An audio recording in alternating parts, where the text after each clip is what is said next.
everybody. Welcome to Big Blend Radio with Nancy and Lisa. Every first Monday, we get to chat with Mike Guardia. He is an award-winning author, a military historian, and a historian of, and I don't care what you ask him, he knows everything. He really does when it comes to history. He's also a U.S. Army veteran, and I believe he's up to 21 books. Many people know him from the acclaimed biography, Hal Moore, A Soldier Once and Always, that chronicles the life of Lieutenant Harold G. Moore, and it was also featured in the movie We Were Soldiers with Mel Gibson. His latest book, Mike Guardia again, is Danger Forward, The Forgotten Wars of General Paul F. Gorman. And we're excited because we know March there'll be a new book, Combat Diaries, coming out. So you can keep up with Mike at MikeGuardia.com, and of course, BigBlendRadio.com for our every first Monday with Mike talking about military history. So welcome back, Mike. How are you? Hey, Lisa, I'm doing great. It's great to be on the show as always. Hey, we're excited today. You know, we're going to talk because February is President's Day weekend comes up. And Nancy has this thing about thinking that presidents should serve in the military in some capacity or do some kind of community service to understand warfare and just to have that general understanding. Oh, I used the general word again. Anyway, so we were talking about going back and forth about what presidents, and then all of a sudden I was like, oh yeah, we were on Eisenhower's farm outside Gettysburg, President Eisenhower's farm, and then, oh, let's talk about the interstate system. And then I realized, oh, we also had Little Rock High School, which is the only high school that's a national park unit. It's a national monument because of the Little Rock Nine, the 9 black kids that went to school. That was after Brown versus Board, or Board versus Brown, I'll get it straight. But at that point, segregation was supposed to go away in schools. And apparently Eisenhower said, let them in, and sent the National Guard when the governor of Arkansas tried to stop what was supposed to rightfully happen. So we've been to a few, and I know there's more, especially the interstate system, which we know very well. So welcome back to talk about Ike, great Ike. So he's amazing, isn't he? Like really his history, I had no idea how distinguished he did a lot. He was, and is in our history. Sure is. Not only a great leader, but also a great president. He was a guy from the American heartland, and rose to do great things and left a very long-lasting legacy behind. It seems that he also was able to work between both major parties. I know he's Republican, but he was like moderate conservative, right? But seemed to balance both sides. And when I was looking at his election records, it looks like when he got elected, it was like the landslide. Majority of it was a landslide. One of those, like the country said, heck yeah, which was pretty. We don't have that anymore. We don't. But because I think he was so well known for what he did through his military career. People knew who he was. Right. I just remember my grandmother, I used to think, she had a crush on him. She just said, we would not be free today if it wasn't for him. And she really felt like, it's almost like he single-handedly won World War II, She's like, if it wasn't for his direction and his ability to make changes, no matter how drastic they were, at home and overseas, that we really wouldn't be free today. She used to drill that in my head. When I see Eisenhower, I bow down. Tell us a little bit about his history, because I was reading that he actually really wanted to serve even in World War I, right? Right. Yeah, so Ike was a graduate of West Point. He was a member of the class of 1915, and that particular West Point class has a pretty unique place in history because it's known colloquially as the class that the stars fell on. And they hold that distinction because of all of the graduates of 1915, a majority of them went on to achieve flag rank. And his class included the likes of Omar Bradley and James Van Fleet and several others who would become big names, not only in World War I, but also World War II, and would play a very critical role in the early years of the Cold War. And Eisenhower, when after he graduated from West Point, he was one of many of his classmates who really wanted to go overseas and fight in World War I. This was really the first global conflict that class was exposed to. But for one reason or another, the cards fell as they were, and he was relegated to stateside posts. But even those stateside assignments that he had during the war helped plant the seeds for a lot of the great legacy programs that he would do later. As a matter of fact, it was his stateside duty overseeing military convoys in California that really gave him the idea for expanding the nation's highway system. That was interesting about the highway system, because I first heard about that when we started covering Route 66 in Arizona, because pretty much this was one of the most traveled routes way back in the day. When you think about the Great American Road Trip, this was the mother road. And of course, there's some other highways as well. We're about to do Jefferson Highway from Winnipeg to New Orleans. That's going to be something coming up. Maybe we'll detour and see you, right? So we'll be up there somewhere.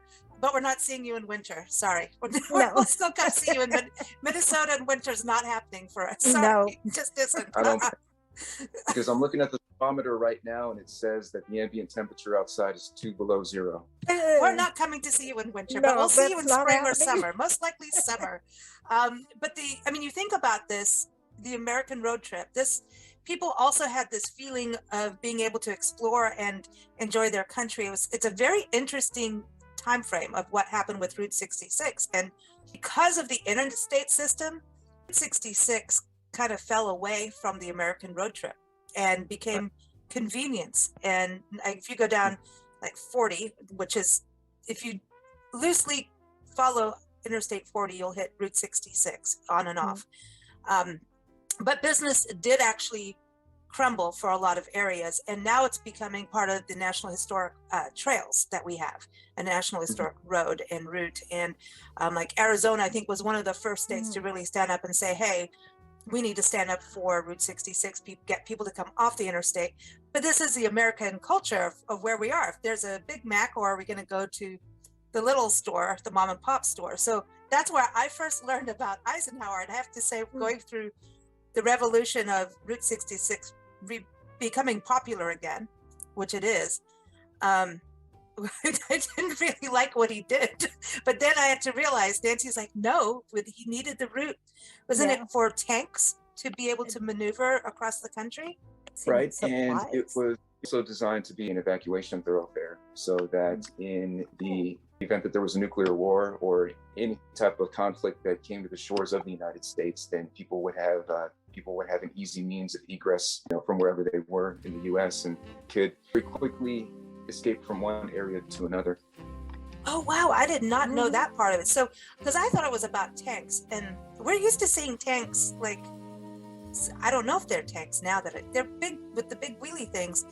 This sounds terrible, but you know what I mean? When we lived out in 29 Palms, we had all the big interstates, and you'd see them go, and it's like, talk about a convoy. And it's like, dude, I'm scared. I'm not going to go follow too closely. You never know what could happen. But to me, that's amazing, the evacuation routes. And you've got to think, because he really was instrumental in wanting to kick North Korea's butt at one point in regards to nuclear war. And even, if he was alive today, right now, I wonder where he would, what he would think about what to do in regards to Russia and North Korea. And even China, right? He was involved with that too. Yeah. Well, one of the things I can say about Ike is that he was a hawk when it came to national defense. And he and MacArthur, I think, had a very similar mindset. Say that, if we are going to engage in armed conflict, then the only acceptable outcome is going to be either the total annihilation of the enemy, or we are going to make them feel defeated to a point where they will accept any terms of an unconditional surrender. He was really one of those, like, if you're going to do it, do it. Right. Well, yeah, because you can't do it halfway, because then you just have to keep doing it. Yeah. And eventually you lose.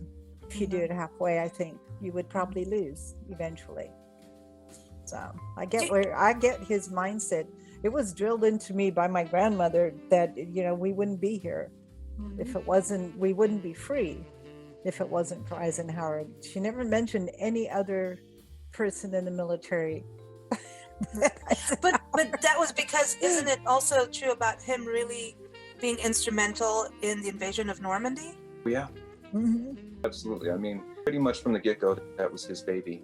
He said that going to invade the European mainland is what we have to do first. First, we have to establish a base of operations in North Africa. He has a staging area. And how we have to attack it first is we have to get a foothold on Italy. And then what we have to do is, if we need pincer movement, we need to invade from the north along the beaches of Normandy.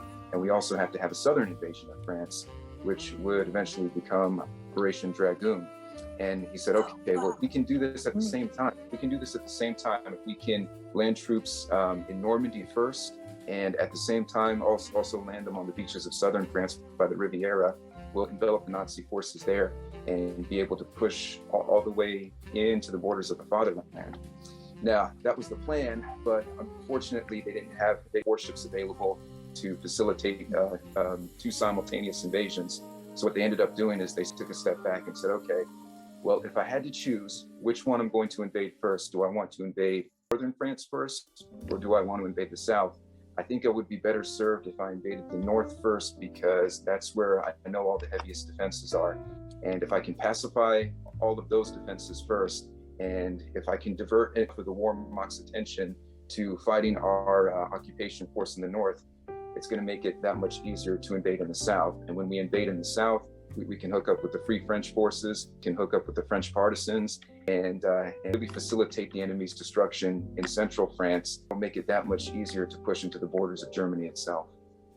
Wow. So this is, I mean, could you imagine being him in looking at that kind of invasion and the knowing strategy. that, I mean, I bet he was a really cojones to do that. I mean, you had to have some confidence in what I bet he you're was a really doing, good chess player. I bet he yeah. played chess because, you know, he really thought it all the way from beginning to end, exactly from all angles.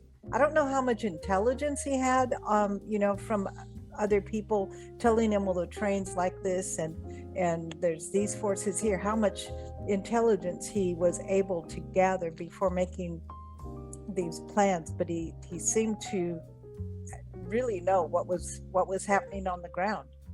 It did, and it required a lot of diplomacy on his part too, because when he assumed command of Allied forces in Europe, he was actually starting behind the eight ball, because here was a two-star general, and he was a two-star general who had never been in a war before, and he's assuming command of a lot of his subordinate commanders. He's going in and he's talking to all of these British generals and field marshals who not only have experience in World War I, but they also have recent experience fighting the Germans in World War II. And, you know, here he comes, this completely inexperienced general, and has convinced them that, you know, hey, the plan that I'm presenting to you distinguished combat veterans now, which is being implemented by all of these, you know, farm boys from Kansas and all of these great kids from LA, this is going to be what saves you, and this is what's going to be the savior of Europe. So, you know, to market it, that distinguished body of military leaders in Europe, I mean, if that is not leadership and if that is not diplomacy, then I have no idea what is. That's amazing, because it kind of goes with Hal Moore, you know, when you talk about how he had to have that connectivity and being on the farm. Again, it's outside Gettysburg, right? And so like we've said before, going to Gettysburg is, and there's a cemetery there for World War II veterans in Gettysburg as well. So there is that connection, and I think that's partly why he bought land there and had that farm. And his wife was adamant about him going to the farm. And she said there's a sign when I was reading through things that the farm saved Ike's life twice. And that's, you know, because the sun porch and taking a walk, he has a United States flag, and they would walk to the pond every time he was getting uptight or having his plan things. She'd make him go for a walk to the flag, so they would go to the pond and reflect and calm down. But what he did, and we weren't able to go inside, you can take virtual tours. Everyone, if you go to nps.gov and just look up the Eisenhower National Historic Site in Pennsylvania, I was going to say Maryland, because we were staying in Maryland at the time, in Tawnytown. You can go on there and see the 3Ds of inside. We can see some of the machinery for the farm. They even have a gas station, their own Chevron gas pumps there on the farm. But, because he had a helicopter pad because they had to bring him in. But his diplomacy was, when he was working with leaders that came over to the country, to the US, he brought them out to the farm, and they even have their own cottage out there. You can see it's modest. You know, the farm looks grand, and the greenery behind us, that's actually like a miniature golf course at the by the barn. But he said that he brought people there because he felt like everyone could just kind of, this isn't his words, but get over themselves or whatever. It's more of a relaxed atmosphere where people could just be real and get past the White House kind of Pentagon zone of how things are and just be people and truly reconnect. And that's how he looked at, he made real relationships, and he was able to help in negotiations by taking people to the farm. That's just part of that, that diplomacy with taking people out and just let's just reconnect as human beings in a beautiful area. It's pretty amazing. But he was also involved with the Bay of Pigs. Tell us about this, because that didn't go too well either, right?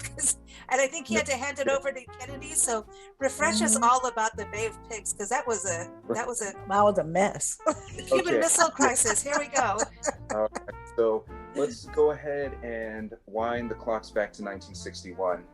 It was actually a little bit of a carryover from the Eisenhower administration long in Kennedy years. And for most of Ike's presidency, he enjoyed some pretty stable relations with Cuba. Throughout the 1950s, you really had Cuba as America's primary playground. And, here you had this tropical paradise that was only 90 miles off the coast of Florida. And, you had a lot of two-way traffic there. You had a lot of Americans who had, homes and beach houses. And it was a place where an American could go to relax. And at the time, it was the bastion of a named Batista.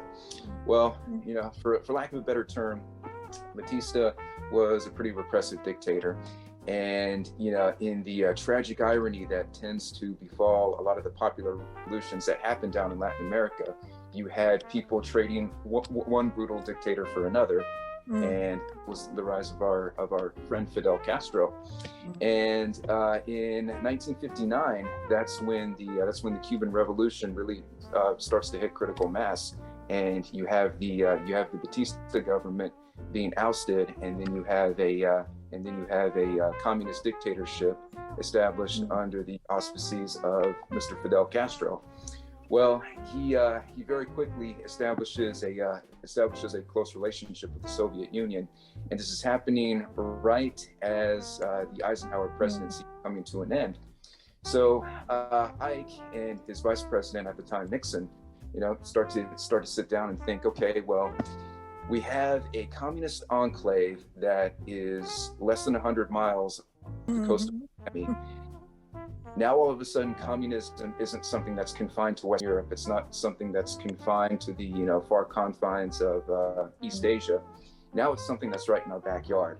And if Cuba fell that quickly, given everything we know about the stability of Latin America as a whole, how long is it going to be before other Latin American countries start to tip in the direction of communist Cuba?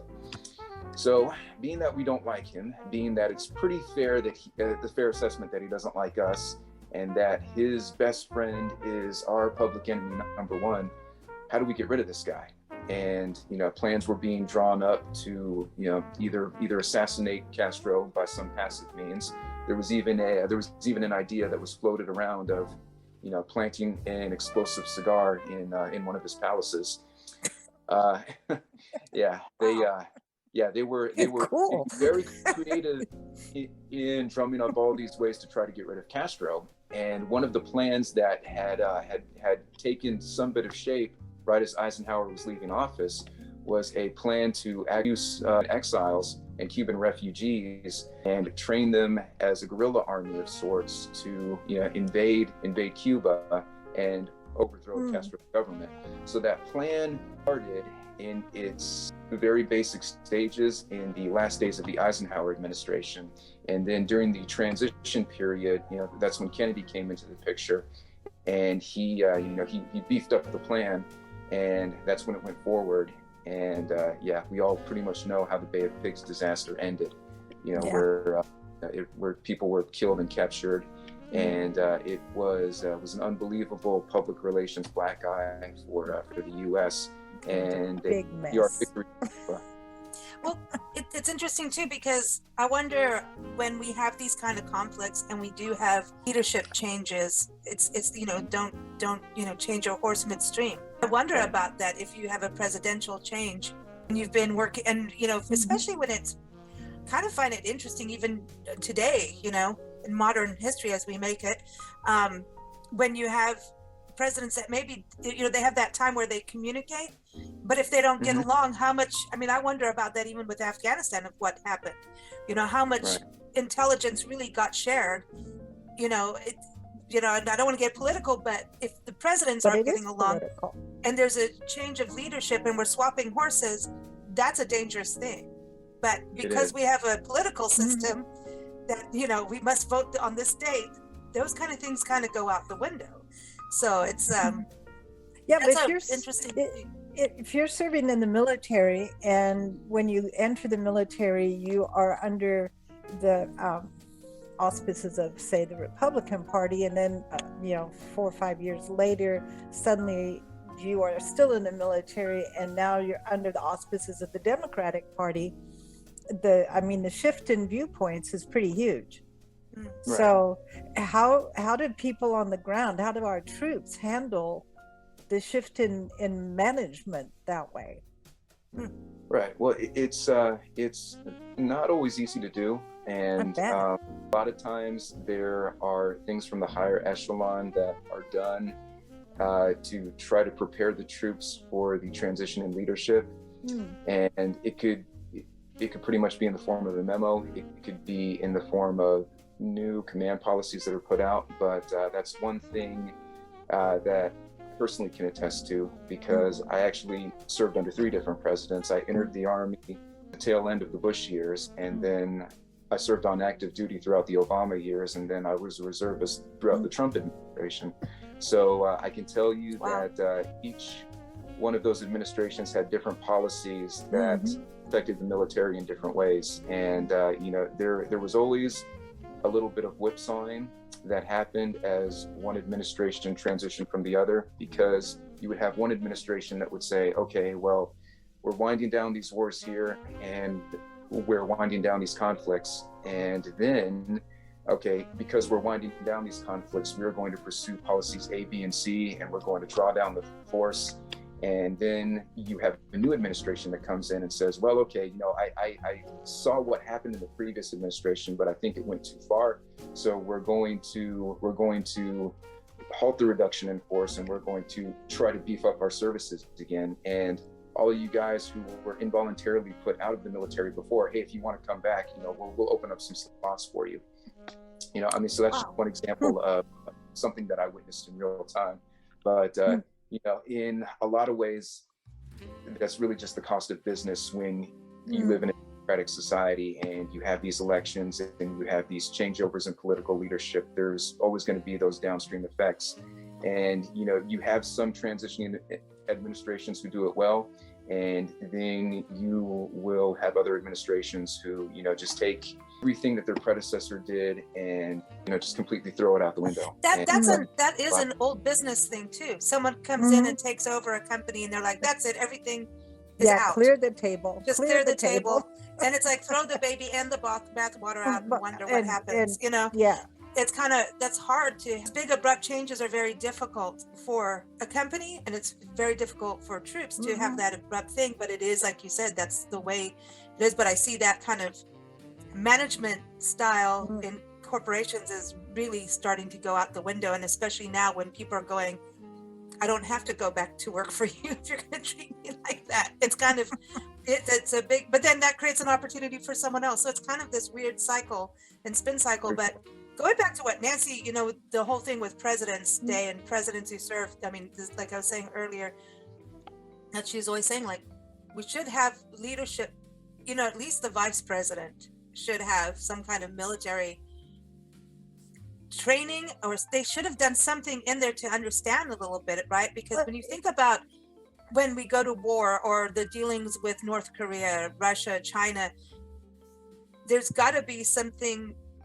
It's more than just having someone there for the economy, and it's more than all of that. Those international relationships, like Ike really did show about, like you were saying, diplomacy.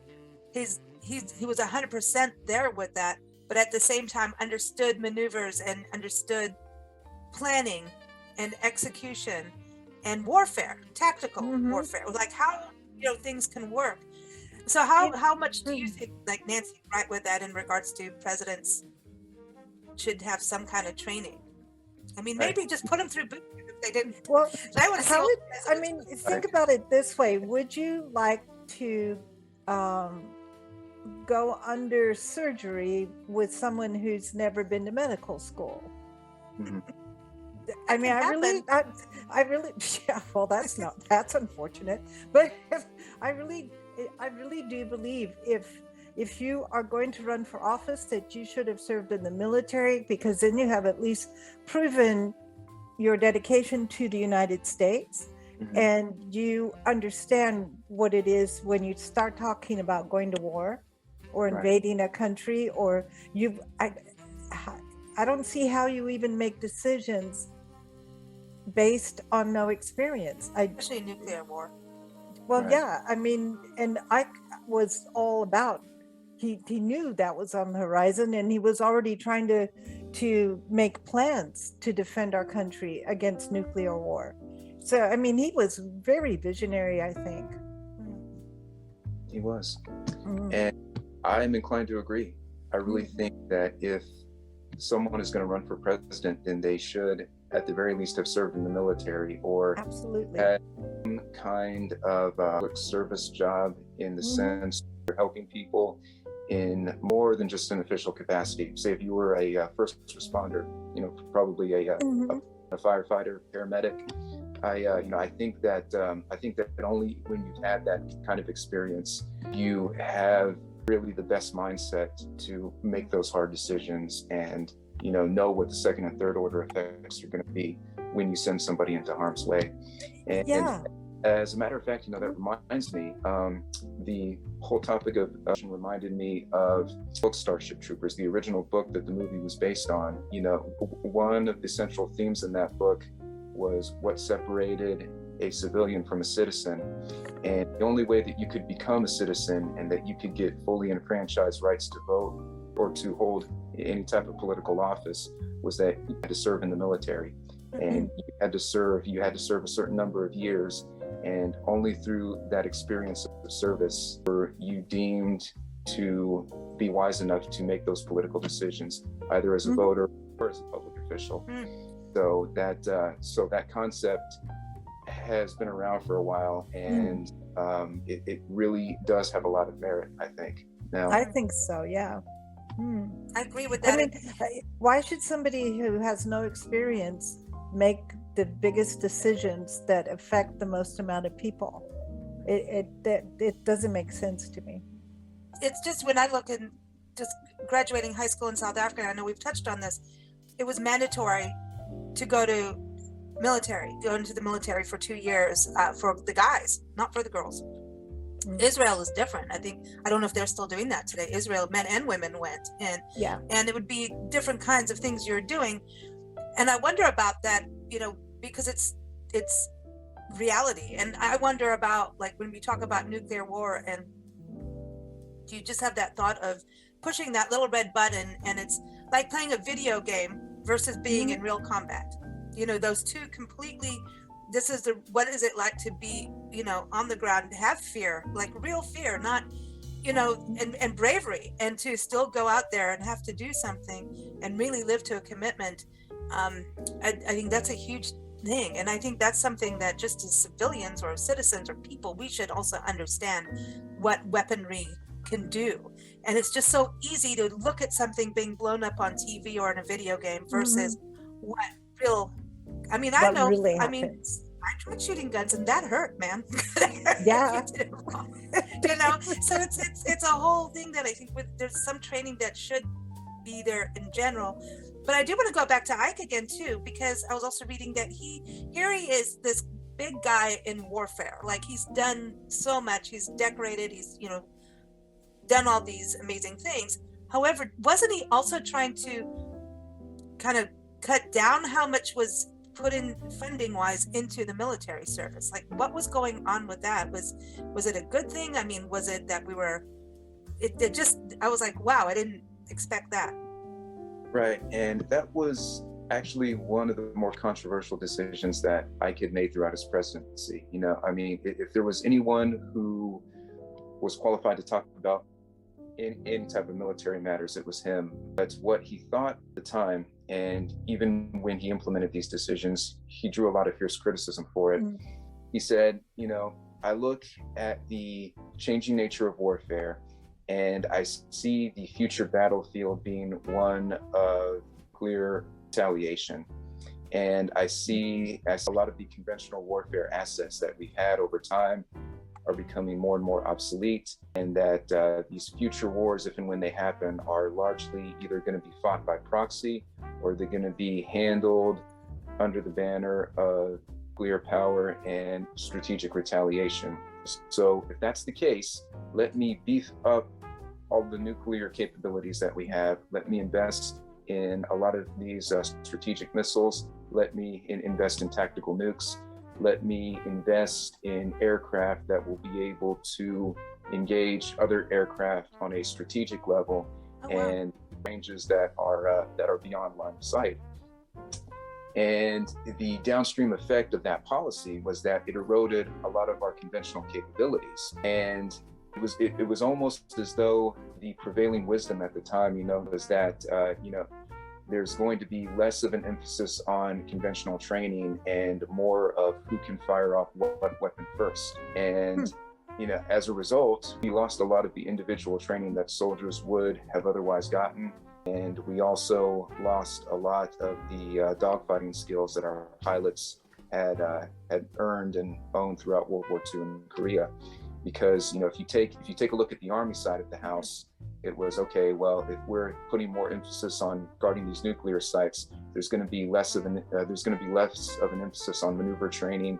There's going to be less of an emphasis on keeping our tactical skills sharp. And if you look on the Air Force side of the house, it was, okay, well, if we're expected to fire off a nuclear missile, you really need to be focusing on our dogfighting skills. Do we need to be focusing on how to engage in air-to-air combat?